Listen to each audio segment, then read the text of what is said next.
Perfect. Well, thank you so much, Jeremy, for taking the time. Thank you for having me. I'm excited. Oh my God. I love this movie. Listen, I was like, because I love the game. And I was like, all I want to do is go in and have like all these incredible moves and lines from the games and blood and gore. That's all I needed. And I got that and more. So, Perfect. so That makes me so happy. how fun for you is it to weave in like iconic lines and moves when you're writing this? It's so fun. It's so hard to not just go whole hog and make the entire movie just a parade of references because there's such a deep roster. There's so many one-liners. There's so many finishing moves. You could make it 2 hours of references and still not get them all. So it's always tricky of like figuring out how much is too much and Yeah. and when is it great to indulge in that and when does it start to tip over into, well, now it just feels like pandering. But that's why you sort of assemble a great creative brain trust with, our director Simon McCoy and our producers and our friends at New Line and everyone involved, and the game designers themselves, Ed Boon and everyone at NetherRealm Games. All of us really kind of worked in conjunction to make sure that that the movie was working as fan service, but that it was more than just fan service. So Yeah. I'm very happy that it worked for you. Yeah. Oh my God. I like Karl Urban. Like, let's talk about him for a second. Is he not the perfect Johnny Cage? It's so good, right? He's He's so phenomenal. perfect. Yeah. And it was one of those things where when he got announced, because he was older than the characters traditionally been portrayed in the games, there was actually a lot of sort of fan like angry reactions and people just saying, "Oh, they already got it wrong." Yeah. And having watched dailies and having watched them film and knowing how good Carl was in the movie, I was just like, just wait, I Yeah. promise you guys, we knew what we were doing. Simon cast exactly the right guy for this role, and he is awesome in it. So that's been something that's been super gratifying in the past couple of weeks is watching the hardcore fans being like, you know what, I wasn't on board with this casting, and after seeing the movie, I can't imagine anyone else playing this role. He really steals the show. Yeah, And obviously he's a fan favorite character anyway. And with the tease at the end of the last one, everyone was like eager for him. yeah. But he just, every single line, man, the way he delivers those, he's perfect. He understood the assignment. He got the tone, he got the character, he knows when to be funny, he knows when to show sort of the pain underneath. Like Mhm. he's just one of those actors who can do it all. He's such a chameleon and such a talent. So I think I can't imagine anyone else playing the role at this point. No, he's so good. And I love that this story, we get our characters back that we know already, but I feel like we really focus a lot on Johnny Cage and Katana, who Yeah. are like two of my favorite characters. So I was thrilled about that. But can you talk about the decision to really put Katana's story like at the center of this? Yeah, for me, the joy of Mortal Kombat is that every time you put in a quarter in the machine and select a different character, you have a totally different experience. It really is sort of an ensemble game. So I didn't want to come in and necessarily just continue the story of Cole and Sonya and Jax, even though I love all three of them. Mm-hmm. It felt like if we want to stay true to the heart of what Mortal Kombat is, we should always be introducing new characters and giving us new POVs and taking us on new journeys. And so we definitely had a few promises to fulfill from the end of the Yeah. last movie. We knew the tournament was happening. We knew Johnny was going to be a big part of it. Once you start talking about the tournament, obviously Shao Kahn is the big bad at the top of that pyramid. And so you start looking at Katana for, well, who's got the most, Johnny Cage has the most fun in the movie. His story is Yeah. probably the most engaging and the most entertaining. But if you look at the emotional spine of the movie, it's really Katana's story. Mm-hmm. She is the one who had her parents killed, her throne ripped away from her people enslaved. She's forced to sort of serve as an assassin for this monster who took everything from her, and she's just biding her time and waiting for her chance to get her revenge. So we just knew that Katana had such a rich and emotional storyline Mm-hmm. that it was going to require some real estate to do it justice. The same with Johnny's backstory. We knew that in order to really nail their character arcs and land their stories, it meant that we were going to have to spend a little less time with some of the other characters. But that's always I think that's always the trade-off you have to make with these ensemble films. Yeah, absolutely. Or else you're going to end up with like a 4 hour long movie that no one wants to sit through. You Yeah. know what Well, I mean? and you tell that to the fans, and they're like, I want to see that. I would love a 4 hour Mortal Yeah. Kombat movie. And you're And the like, would studio's like, you? no, you wouldn't. That's why we'll just do another one. How about Yeah, that? exactly. Right? Just No, keep doing them. let's do one of these every other year. Let's make this an annual tradition. I'm down for that. I am so down for that. Listen, I love. Okay, I got to talk about the moment when Carl's doing this, and then he's like, and then, that was like the best. I was like, all those little things where I'm just like, because is that something you just write in there, like, or was that kind of an improv thing? The wobbling was definitely in the script. I don't think I can take credit for it. I want to say that was our producer Todd Garner, who was like, "This is something I wanted to do on part one, Yeah. and we couldn't find an opportunity to pull it off." And I was like, "Well, the Johnny Katana fight is the perfect opportunity to use to work that in." So and then I think as soon as they pitched it to Carl, he does such a good. The second he starts doing that back and forth wobble, I think every fan in the audience kind of points at the screen and they're like, he knows what he's doing. It was so good. Like, and I love all the finishing moves, of course. Like, Katana's so badass in this. I mean, of course she is. Adeline Rudolph is such a talent, man. She's such a just so lovable, but such a force of nature. She's so good because she has those like badass moments, but then there's moments where you like want to cry for her. Yeah, You know yeah, what I she mean? really can do it all. She really nails the emotion, the emotional depths of Katana, but also she's so capable and competent in those action sequences that it almost doesn't seem like the same actress, but she's Yeah. that talented. She's so good. Can you talk about the decision to like basically pick this up like where we left off the last time?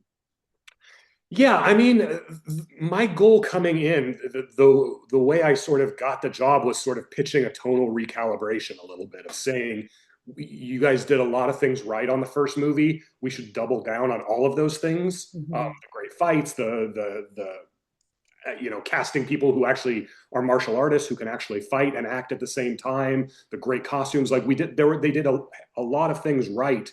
Let's take that and run with it, but at the same time we need to recalibrate this tone and really embrace kind of the ridiculous extremes that Mortal Kombat goes to as a franchise. It's a really funny game series. The fatalities are hilarious. It's a martial arts tournament where a bunch of wizards and ninjas and cyborgs and movie stars and monsters are all sort of fighting each other for the future of Earth. So you can either work against that and try really hard to make it grim and gritty and ground everything in the real world, or you can embrace that, like, this is what makes Mortal Kombat special. This is what the fans love. If I buy a ticket to a Mortal Kombat movie, it should be 2 hours of fun. It needs to be all gas, no brakes. So that was part of the decision of like, let's hit the ground running. Let's pack as many fights, as much action, as much humor as possible into this, and really just try to create something that is as satisfying and fun for the audience as possible, so that everyone leaves the theater with a big smile on their face. Yeah, I mean it's exactly everything I want in a Mortal Kombat movie. You know what Yeah, I mean? It's like I got my insane fights. There's a little bit of heart squeezed in there. yeah, And not all too the much. characters are About a amazing. cutscene's worth, yeah. Right, exactly, which is all you need, And then we're right? back to the action, and then it's Exactly. round two and round three and round four. So yeah, that was always the goal of just like all killer, no filler. Let's Yeah. make sure that the cardinal sin for a Mortal Kombat movie, in my eyes, is to be boring. It's Yeah. the worst thing something like this could be, because the games are never, ever, ever boring, and that's something that we all collectively really leaned into chasing with this movie. Yeah, no, I mean, like I said, it's so good. There's no downtime. I'm literally like smiling the whole time, just like, oh my God, I can't believe they just did that. And they just did that. What now they just did that? You know what I mean? Like it's as a fan of the games, it gave me everything I wanted. But I also think that people who are just a fan of fun movies can go in and just have fun with this. You don't have to know Mortal Kombat, I feel like. Yeah, I hope so. I mean, look, I got two really great pieces of feedback the night of the premiere. Afterwards at the after party, I had two different people come up, and one guy was like, Mortal Kombat has been the most important thing in my life for 30 years, and you guys nailed it. And this is the my favorite movie I've ever seen, which is exactly what you want from a hardcore fan. And Yeah. then I also talked to someone's wife who kind of got dragged along, and she was like, look, I've never picked up a controller in my life. I couldn't tell you a single one of these characters. I didn't see the first movie, knew nothing about it coming in. And that was the most fun I've had in I don't know how long. I loved that movie, and I can't wait to go back and watch part one and to see part three. So like those are the two extreme ends of the spectrum in terms of the ultra casual and the ultra hardcore. And the fact that both of them walked away happy to me is such a relief. It means we did our job. It means we made something that delivered on the fan expectations, but that was not inaccessible to casual audiences and still sort of gives everyone a great time at the movies. So, you know, Yeah. that's what we've been, the response we've been hoping for and dreaming about for the last couple of years while we were waiting for this to come out. So it's really gratifying to see that happening. Yeah, that's a long time for you to have to wait and see, like, you think you're nailing it, but like, do you know? You know what I mean? Exactly. No, I mean, we were all pretty convinced that we had something special on our hands because we had so much fun making it. And, you know, we had seen the movie dozens of times, so it worked for us. But you Yeah. don't know until you put it in front of those audiences. You don't know, are the fans going to embrace this? Are they going to be on our same wavelength? Are they going to like all the decisions we made? So it's like knowing that you picked out the perfect Christmas present for someone, but now you have to wait 11 months for them to unwrap it. So we were just sitting there like, please, just waiting for May to arrive so that we could kind of share this thing with the world. Oh Um, my God. and yeah, people are digging it. It's pretty Uh, great. yeah, our theater last night was going crazy at certain moments, and I was like, as you should. It's so good. Like, it's just so much fun. But what does it mean to you getting that feedback now and like knowing that people are really liking this?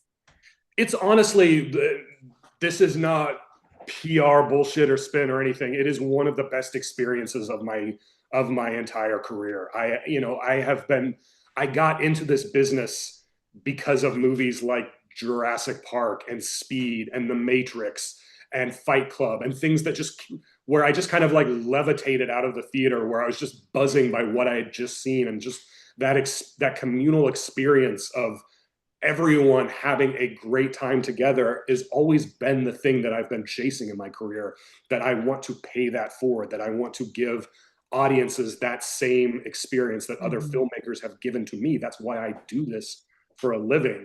And in the past, I've never felt like I've got there for various reasons.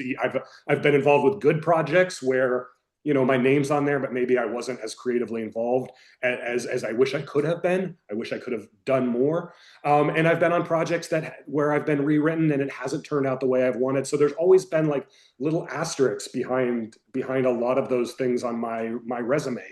And this is the kind of the first movie that, you know, I was the only writer from start to finish. So for good or for bad, I'm the one out there. You know, there's no one to hide behind on a movie like this. So there's a lot of pressure, but the fact that this one, which I love so much and am so proud of, is the one that everyone else is really enjoying and really having that experience I hope they would. You know, I after that first test screening, um, where the fans were just losing their minds, like I went back to my car and just cried. Like I was just Oh, so happy, where I was just like, oh, I've been working to this for 30 years and I finally did it with this movie. So it has been, I can't tell you how many hours I have spent this last week or so just refreshing TikTok and Instagram and Twitter and yeah. just listening to the reactions from the fans and seeing people really, really happy. It's brought a lot of joy to me. So it's the best possible way to end one of these journeys is with a bunch of happy fans. Oh, I love it. I mean, I can't wait for everyone to get to see this. My husband's so upset because he couldn't go last night. He got stuck at work. And he's like, don't tell me anything. Was it good? I was like, it was so good. He's like, I knew it was going to be good. And he's like, don't tell me anything else. I can't wait to go see it. You know, I can't wait to see it again in the theater. Like, this is a theater movie for sure. I Yeah. mean, it'll be fun to rewatch at home. But like, what would you say to people that are like, man, should I watch this in theaters or not? Like, I feel like it begs to be seen on the big screen. You know, I would say if you've ever enjoyed a Mortal Kombat movie or a game, you are going to get exactly what you want out of this movie. And if you're coming in totally cold, um, I think this is the first big, fun summer blockbuster of the Yeah. year that really delivers in terms of action, in terms of humor, in terms of just making sure it's a great time at the movies. It's kind of a party, you know. I've kind of been approaching this internally as like, guys, this could be our Fast and the Furious franchise, where Mhm. every time one of those movies come out, when they're done well, they're a party. Like they're there to give the audience a great time, and make sure everyone kind of leaves with a big smile on their face. And that's what I always saw as the potential for Mortal Kombat as a franchise, is to be something like that. So I would say, whether you're a fan or not, if you like action and you are just looking for a good time at the movies, I think we're your guy. Yeah. Oh my God. And I'm a big gore fan. So I love that you don't shy away from that at Yeah, all. There's some crazy intense moments where I was like, oh, they did it. Because I yeah, think with Mortal Kombat, you have to, right? You can't rein it in. yeah. And to me, that everyone is waiting for the fatalities, and part of the fun for every fight is you don't know when that fatality is coming. At any moment, one mistake from either person could lead to just an explosion of gore. So there's always that tension going into every single fight of who's going to live, who's going to die, and how creative can we be with those deaths. I think we're pretty far past the days where someone can just get kind of stabbed in the chest and fall over, and you're like, that was kind of a Mortal Kombat fight. The fans have been conditioned to want these big fatalities and these big moments that are shocking and gory, but also kind of funny at the same time. And I think Simon and the effects team and everyone involved nailed all of the fatalities. They're all, if they're not as good as I was imagining in my head when I was writing them on the page, they're even better. They took them and made them even more fun and even cooler. So I could Yeah. not be happier with all of the fatalities in this movie. Literally all of them are so good. Yeah, Cole's it's is crazy. I was like, they did that. yeah, it's pretty shocking. And look, I felt genuinely bad killing him, because I think Lewis is fantastic. I Yeah. think he's a great actor. But part of the job, coming into this sequel, was to correct some mistakes of the previous movies, and I think the hardcore fans were very, very vocal. Not that they disliked Lewis, because I think Lewis did a great job in Yeah, the he's last movie, great. but just that they felt like Cole Young didn't belong. It was like showing up to an Avengers movie, and you've got Captain America and Iron Man and Thor, and then you've got Steve. And everyone's just like, he's not one of the characters that I grew up loving. He's taking screen time away from my favorites. And so he really had, sort of, a lot of odds stacked against him coming into this. But, part of the fun of Mortal Kombat as a franchise, and I think this goes for all the deaths in the movie, is that this is a universe where death is never finite. Exactly. There's always ways to bring characters back, even if it's as different versions, or so I'm a big fan of Lewis Tan, and I would love to see him make an appearance again, in Mortal Kombat in some format. Yeah. But yeah, I think the character of Cole Young had sort of run his course as far as the hardcore fans were concerned. We could either spend an entire movie trying to dig ourselves out of that hole, or we could kind of cut our losses and focus on Johnny and Katana. And As you needed a fatality at that point anyway, and you needed one from that side, so it kind of worked. You know what I mean? that was the design going in, is what I pitched very early on, is that we need kills that are going to shock our audience. Cole is absolutely a shocking death for any casual fans who just saw and enjoyed the last Right. movie. But the Yeah. hardcore fans have been expecting him to die for several years now. They've been calling for his death. Versus someone like Liu Kang, who is canonically the character who defeats Shao Kahn and wins the tournament. Right. It's not, his death is not going to be as big of a deal for the casual fans, but it's going to be extremely shocking for the hardcore. So finding ways to kind of to surprise every single person in that audience was really how we sort of went about picking our fatalities. It was never punitive or personal, or, oh, I want to get rid of this guy because I don't like him. It was all in Yeah. service of what serves the story that we're trying to tell in this moment. Well, listen, every single thing about this movie I loved. I have literally no notes. It made me so happy. I was just like, I can't wait to see it again in a packed theater of people who don't know what's coming. It's gonna be fun to relive that over and over. Yeah. It's so well done. So Thank you so much. congratulations on That it. means the world. Thanks. Yeah. Do you have thoughts for the next one? I mean, this very clearly sets up for more. Sure, yeah, yeah. I'm writing the second draft of the script for three at the moment.